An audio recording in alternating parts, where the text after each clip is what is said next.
Sagar Lok Sabha seat जीतने के लिए बीजेपी और कांग्रेस अपनी अपनी जानिब से जी तोड़ मेहनत कर रही है। जहां बीजेपी जनता के बीच मोदी नाम के मैजिक और उनकी गारंटियों के साथ पहुंच रही है, तो कांग्रेस इलाके के गरीब, पिछड़ों और अल्पसंख्यकों पर फोकस करती हुई दिखाई दे रही है। कांग्रेस के रडार में वो लोग भी भूपेंद्र सिंह के मुख्यमंत्री बनाए जाने की वजह से बीजेपी से नाराज चल रहे हैं। कांग्रेस सागर में बीजेपी को घेरने की कोशिश में है। पार्टी जानती है कि एक बड़ा धड़ा यहां पर नाराज बीजेपी नेताओं और वर्करों का है। भूपेंद्र सिंह मुख्यमंत्री बनना तो दूर, कैबिनेट में भी शामिल नहीं किए गए, लिहाजा उनके हिमायती कांग्रेस के लिए सॉफ्ट टारगेट हैं। कांग्रेस ने यहां से यूपी के बाहुबली नेता चंद्रभूषण सिंह उर्फ गुड्डू राजा बुंदेला को टिकट दिया है। यहां कांग्रेस का एक सीक्रेट फॉर्मूला है। जीत के लिए बीजेपी के नाराज वोटर्स पर कांग्रेस की नजर है। पूर्व मंत्रियों के सपोर्टर्स को साधने और मिलाने की कोशिश में है। लोकसभा जीतने के लिए कांग्रेस का फोकस खुरई विधानसभा पर है। पिछड़ों, मुसलमानों की घनी आबादी वाले इलाकों पर ज्यादा तवज्जो है। भूपेंद्र सिंह को मंत्री न बनाए जाने से नाराज समर्थकों को जोड़ने की कोशिश है। जो प्रत्याशी है कांग्रेस के द्वारा जो प्रत्याशी घोषित किए गए हैं, उनकी सक्रियता खुरई क्षेत्र में ज़्यादा नजर आ रही है। कहीं ना कहीं नाराजगी का लाभ उठाने का प्रयास है। लोगों में जो आक्रोश है, उनको मंत्री ना बनाए जाने का। वरिष्ठ मंत्री रहे हैं, वरिष्ठ भाजपा नेता हैं और उनके लिए जो है किंग मेकर की भूमिका रही है।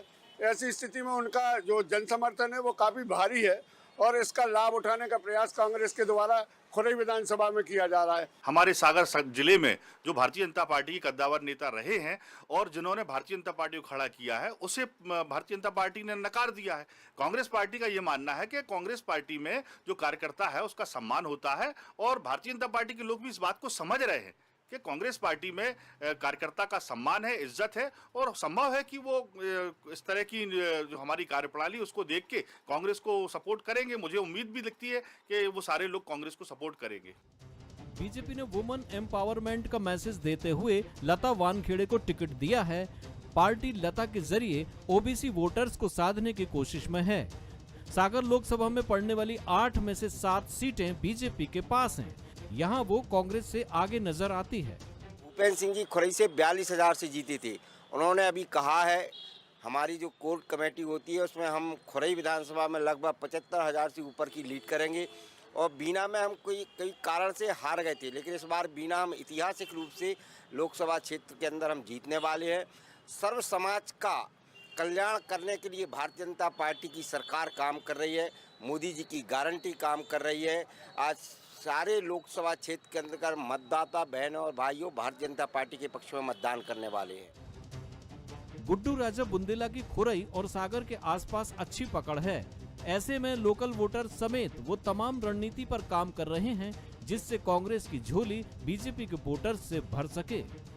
बीजेपी ने लता वानखेड़े को सागर लोकसभा सीट से अपना प्रत्याशी बनाया, जिसके काफी समय के बाद कांग्रेस ने गुड्डू राजा बुंदेला को अपना प्रत्याशी घोषित किया।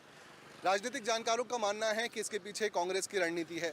जहां गुड्डू राजा बुंदेला आर्थिक रूप से मजबूत हैं, वहीं जब भूपेंद्र सिंह जो कैबिनेट मंत्री थे उनको इस बार कैबिनेट में जगह नहीं मिलने से जो उनके समर्थकों में नाराजगी है, उसको भी कांग्रेस भुनाने की कोशिश कर रही है। और यही वजह है कि कांग्रेस का प्रचार प्रसार जो है उसका फोकस केंद्र जो है वो खुरई विधानसभा के आसपास है। कैमरा पर्सन राज के साथ मनीष तिवारी, बंसल न्यूज, सागर।